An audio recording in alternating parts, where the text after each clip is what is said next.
नमस्कार मित्रांनो, सक्षम गार्डनिंग ब्लॉग्समध्ये तुमचं स्वागत आहे. तर मी तुमचा लाडका सक्षम तुमच्या या व्हिडिओमध्ये मी स्वागत करत आहे. तर आता मी ह्या लिक्विड फर्टिलायझरला बनवून बरोबर 8 दिवस झालेले आहेत. 8 दिवसानंतरचा हा व्हिडिओ आपला आहे. तुम्ही आपल्या चॅनलवरही जाऊन बघू शकताय. तर आपल्या ह्याला 8 दिवसापूर्वी मी जो व्हिडिओ टाकला होता कसं बनवायचं, तर आता मी ते यूज कसं करायचं त्यावरच हा व्हिडिओ बनवलेला आहे. तर मी दाखवेनच हे यूज कसं करायचं. तर त्यासाठी व्हिडिओला स्किप करायला विसरू नका, स्किपही करू नका. एकही पार्ट खूप डिटेलचा आहे म्हणून स्किप करू नका अजिबात. फुल व्हिडिओ लवकरात लवकर आपण बघून घ्या. तर आता हे आपण टाकण्यापूर्वी काय करायचं तेही मी तुम्हाला सांगणार आहे.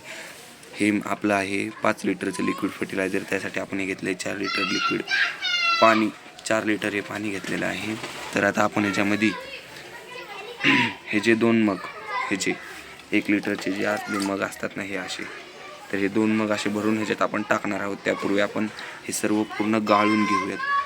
हे सगळं आपण कुठं टाकणार आहे तर आपल्या ह्या किचनच्या वेस्ट जो डबा आहे ना आपला कंपोस्टचा, त्यामध्ये टाकणार आहे मी हे सगळं. तर आता मी हे सगळं पिळतो. तर हे असंच ह्याच्यामध्ये आपण हे टाकून देऊयात. बघू शकताय मी आधीच हे थोडंसं पिळून टाकलेलं आहे. परत व्हिडिओही खूप आपला लांब मोठा होतो म्हणून मग वेळही लागतो.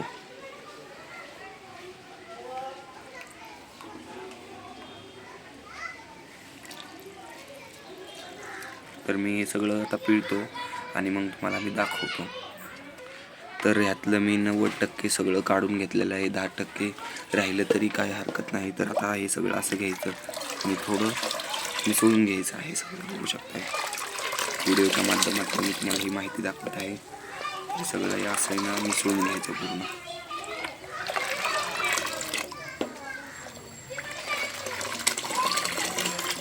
तर असं मिसळून घेतलं आहे. तर आता अजून कचरा खाल्ला वरती जो काय आलेला आहे तोही पिळून घेऊयात आपण.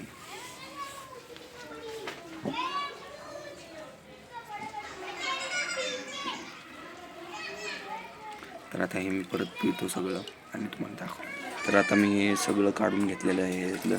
तर आता ह्या 4 लिटरच्या पाण्यामध्ये आपण ह्याचे 2 मग म्हणजे 2 लिटर हे आपण आता पूर्णपणे भरून घेऊयात. हे बघू शकता मी भरून घेतलं आहे 2 लिटर. आता हे आपण ह्याच्यामध्ये टाकून घेऊयात.